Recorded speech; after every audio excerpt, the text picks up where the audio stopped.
One of the more powerful aspects of Animate CC is the way it's able to handle vector graphics. Importing an Adobe Illustrator file is just as simple as straightforward as importing a Photoshop document. I'm going to create a new layer here, and with that created, choose File, Import, Import to Stage. From here, I can see my Edge Decorators Illustrator file, and you can see this is basically a vector border for my Animate project.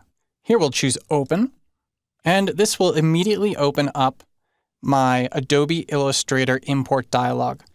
From here, I can choose whether to select all layers or not, whether to pick a specific artboard. I only have one in this case.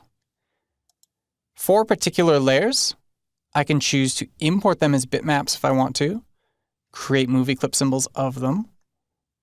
And for my different paths, which are basically shapes, I can import these as editable paths or as bitmaps. And again, I can create individual movie clip symbols of paths.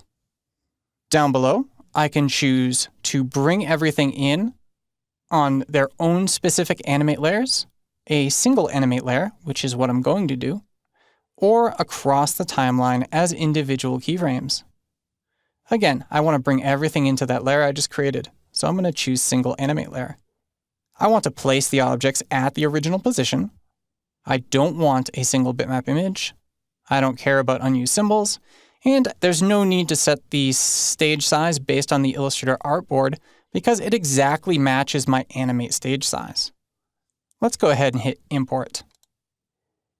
So what we're going to look at here is if I go into my library, if you remember when I brought in the grunge texture from my Photoshop document, it plopped right into the library. However, you see that because I imported these vectors, so these are paths, shapes, they don't actually show up inside the library because they're basic shape data. Basic shape data never appears in the library. Let's go ahead and rename this to Borders and lock it down.